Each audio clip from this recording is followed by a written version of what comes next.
Fala pessoal, então eu vou falar um pouco agora sobre montagem. O que é montagem? Muita gente usa como sinônimo de edição, né? Então assim, vou lá montar o meu vídeo. Na realidade, montagem e edição são coisas diferentes. A gente pode dizer de uma forma muito simples que edição é a sua habilidade técnica, né? A sua habilidade para conseguir cortar um vídeo usando normalmente um programa de edição, né? Então, essa sua habilidade técnica ela pode ser treinada com o tempo. Você vai criando, pegando macetes ali, né? E vai editando normalmente mais rápido. Montagem tem muito mais a ver com a história do cinema, com o estudo da linguagem cinematográfica, do que com edição. Tem mais a ver com você saber trabalhar a ordem dos seus planos, a ordem das suas cenas, tá? E tentar criar outras relações trocando essas cenas de ordem.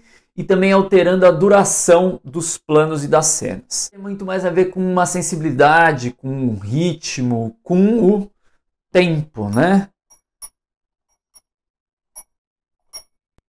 O meu relógio está parado, mas dá para entender. Outro conceito importante para entender na montagem é a elipse. O tempo que a gente suprime entre uma cena e outra. Se eu tenho um personagem que está andando, saindo de casa, e eu corto para ele já fora de casa, de uma interna para uma externa, você entende que passou um tempo ali que eu não te mostrei, né? A não ser que você proponha que está fazendo uma produção em tempo real, esse tempo real, né, esse antes e depois, as coisas que vão num fluxo na linha do tempo, ele não tem a ver necessariamente com a história que você está contando. Nosso exemplo clássico, né? Posso mostrar para você que uma viagem de avião, ela pode ser feita com 4 imagens, né? Um personagem embarcando na estação, e aí pega o avião, a gente vê o avião voando, já vê o avião descendo, e aí ele embarcando num táxi indo embora. Você tem uma continuidade de espaço. O que é continuidade?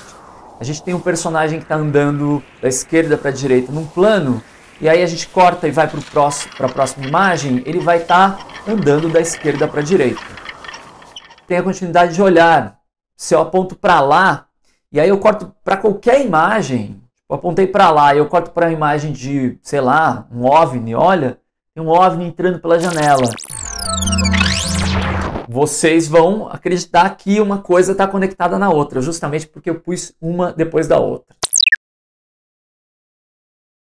É uma montagem também mais linear, ela avança conforme o tempo naturalmente avançaria, né? Então o personagem faz isso agora e a gente vê o que ele fez depois, a gente entende tudo como antes e depois. A gente pode usar, e é algo que é fácil de entender, né? Que a montagem é alternada. O que é a montagem alternada? Quando eu tô aqui, eu olhei pela janela e vi que os alienígenas estão lá fora, corta para onde eu tô olhando e volta para mim. Então eu tenho uma montagem alternada entre eu aqui, né, e o meu ponto de vista, a minha reação para um outro lugar. E eu alterno entre essas duas situações. Isso é muito comum em cenas de perseguição, né, mocinho e bandido. Mas nesse caso, normalmente eles estão no mesmo espaço, tá?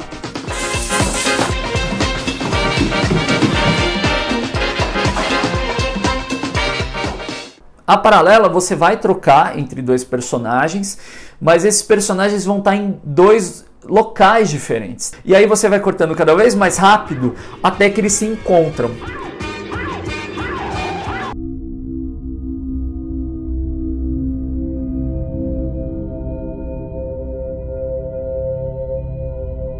A gente pode ver isso, por exemplo, no Silêncio dos Inocentes. Ganhou o Oscar nos anos 90. O Silêncio dos Inocentes tem no clímax, né? Já estragando o clímax do filme para você. O que acontece no Silêncio dos Inocentes? Eles se valem da nossa experiência, da gente estar acostumado com a montagem paralela. E aí eles colocam uma situação onde a gente vê duas linhas de ação, mas na verdade tem uma terceira que vai se encontrar, né? O tempo do cinema, ele é o tempo do filme, né? O tempo do vídeo, você vai construir uma história por imagem e som e você vai construir um outro tempo, o tempo da sua história.